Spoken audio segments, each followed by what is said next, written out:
Hi, Victory. Good morning. How are you doing? I'm all right. I'm doing fine. So, tell me about you, about your role, about your company, and how is it being a leader, a data leader in your company? Yeah, so I'm Victory. I used to work with Chelsea as a data tech lead. It was challenging. I think that's the first thing about it. It was a constant stretch and pull. And because of that, I was able to learn a lot on the job and do a lot of new things and lead a lot of, changes and innovations and things like that. So I think that's what also makes it fulfilling at the same time. The amount of work yields like really good results. Yeah, so pretty much that's it. Okay. All right. So, what advice do you have for entry level data enthusiasts?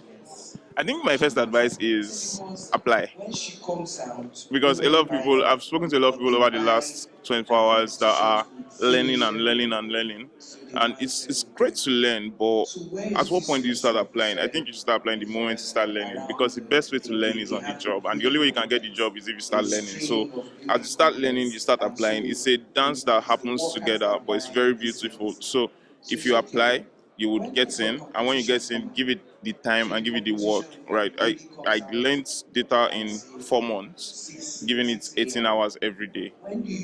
You have to give it the time, you have to give it the work. SQL, for example, is a language. There's a reason why we learn English from nursery school to secondary school.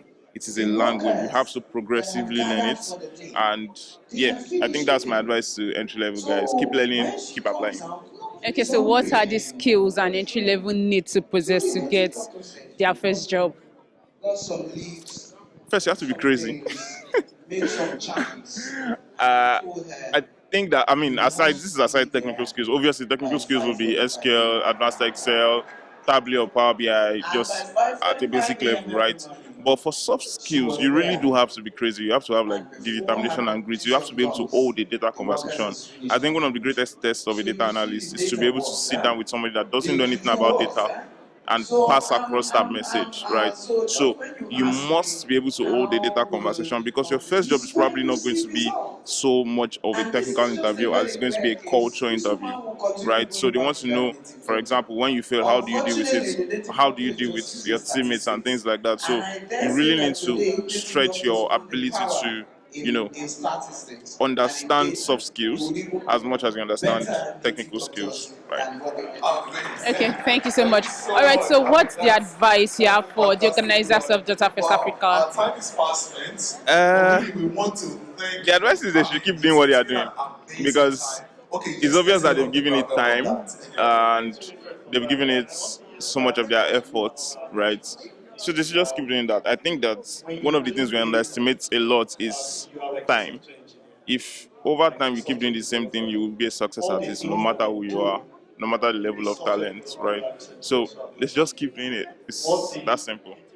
Okay, final question. Are you currently hiring, Am I currently hiring? or is your company currently hiring? To be honest with you, my company is actually currently hiring. The only issue is it's an European company, and I spoke to my manager before coming to Nigeria about Nigerian talents and all of that. But he said for now they can't sponsor people over outside of Europe. Like you have to be in Europe to get the job. So nothing remote. Nothing fully remote, unfortunately. Yeah, that's where it is at right now. Yeah. Thank you so much for your time and thank you for coming. I really enjoyed that session, the data and sports. Mind blowing. I really enjoyed it. It was a pleasure. It was a pleasure. I think I'm glad with the reception. I'm happy that people really, really enjoyed it and they understood what I was talking about. I think it's important for me coming all the way to pass the message across, and I think I did that well. So yeah, thank you. Thank you, Victory.